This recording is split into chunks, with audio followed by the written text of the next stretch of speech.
Bonjour à toutes et à tous.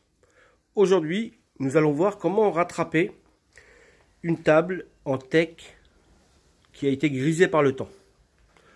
Comme c'est une table de jardin, elle a été entreposée d'eau à l'extérieur, sans protection, et elle n'a pas été entretenue en temps et en heure. Donc on voit bien qu'il y a une particule un peu grisâtre qui est sur le bois.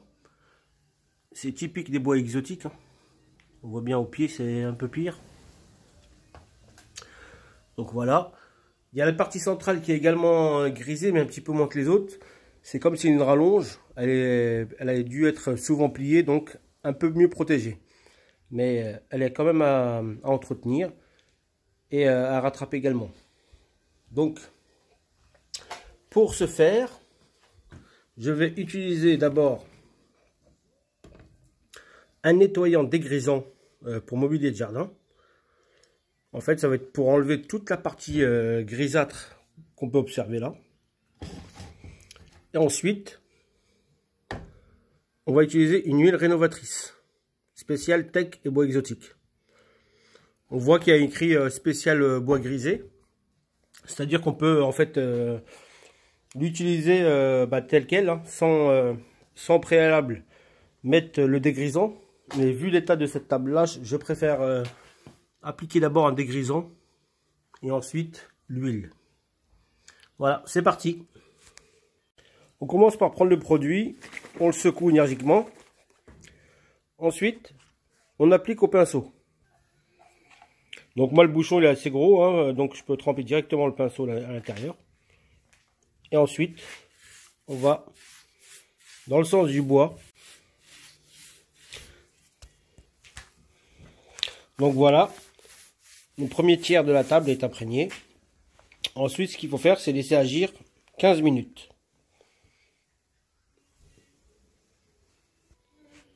Donc voilà, les 15 minutes sont passées. Donc suite à ça, il faut soit utiliser une brosse métallique, mais vraiment des poils vraiment très souples pour pas endommager le bois. Soit une brosse ménagère en plastique, ou soit un petit grattoir comme ça. On va essayer un peu le grattoir, voir ce que ça donne.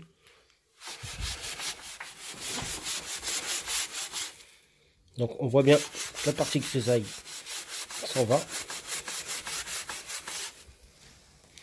On va essayer avec la brosse, voir ce que ça donne.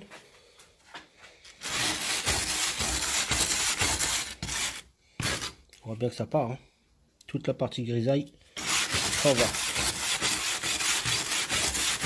Si on veut vraiment faire entre les lattes aussi, également, on introduit le chiffon comme ceci et on fait des allers-retours.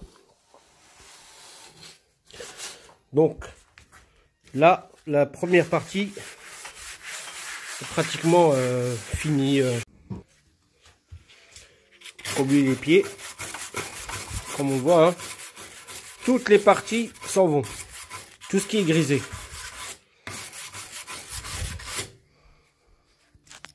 Continue.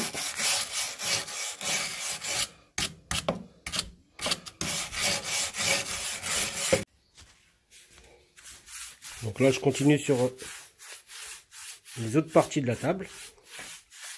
Faut pas hésiter à appliquer généreusement. Hein. Les 15 minutes sont passées. Donc, un coup de brossage. On voit bien ici, hein, toutes les particules grises, elles se décollent facilement. Hein. On peaufine le résultat avec le tampon à gratter. Voilà. Donc là, toute la table a été traitée et grattée. La prochaine étape consiste à passer un coup de jet d'eau pour enlever tous les résidus de produits qu'on peut rester et enlever toute la poussière. Suite à ça, on pourra appliquer le produit 24 heures seulement après, minimum. Donc voilà, on va passer à la partie lavage. Donc à la partie jet d'eau. Donc on passe bien partout hein, le jet, dans le moindre recoin, sans oublier le dessous.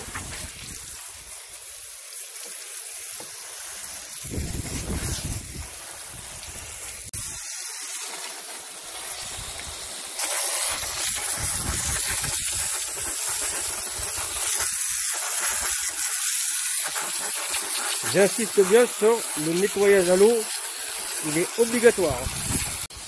On n'hésite pas également à passer en dessous. En passant en dessous, ça fait vraiment ressortir toute la mousse en haut. Regardez. Donc il faut vraiment passer dans tous les recoins. J'insiste bien là-dessus.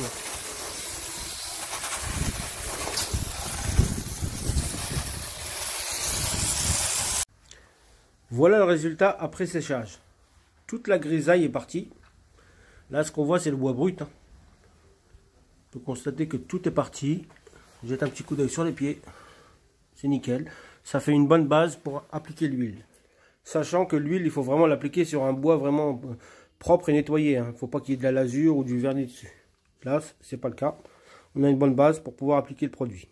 Donc, on va passer à l'étape application.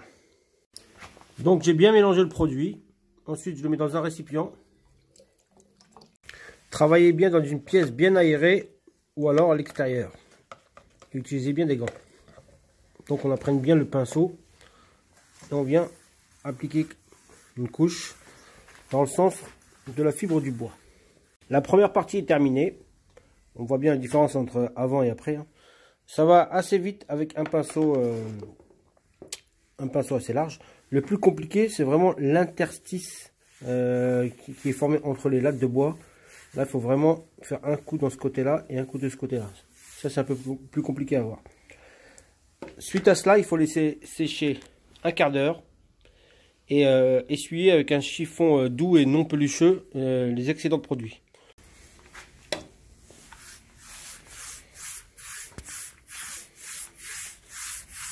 Donc, comme je vous le disais précédemment, la quantité d'huile est facile à doser puisque on voit bien que lorsque le bois n'absorbe plus, c'est qu'il y en a assez.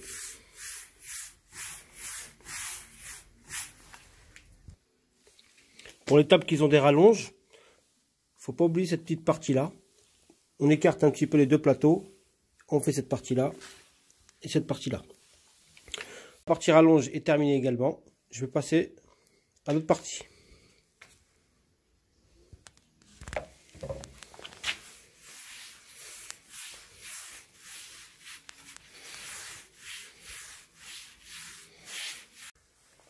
Le plateau est terminé.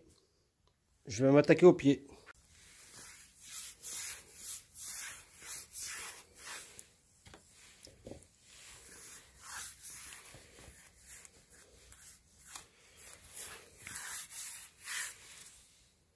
Ne pas oublier un quart d'heure après de mettre un petit coup de chiffon pour vraiment essuyer l'excédent de produit. Voilà le résultat de la table après application d'une deuxième couche. J'ai préféré appliquer une deuxième couche vu l'état désastreux de la table, donc elle était très absorbante. Donc il était préférable d'appliquer une deuxième couche. On peut voir vraiment qu'on n'a pas affaire à la même table. On croirait deux tables différentes vu l'état désastreux de départ et l'état final. Donc je suis satisfait du résultat. Ça permet de rénover une table en très mauvais état pour pas trop cher. Le bidon de dégrisant m'a coûté 11,90 € et l'huile m'a coûté 14,90 €. Donc pour 30 €, on peut rénover largement une table. Logiquement, on peut, selon l'état, rénover une table de plus petite taille, bien sûr, avec 4 chaises, avec un bidon. Mais là, c'était vraiment l'état catastrophique qui a consommé du produit. Donc j'espère que la vidéo vous a plu. N'hésitez pas à laisser vos commentaires, à mettre un pouce bleu et à vous abonner. Allez, ciao!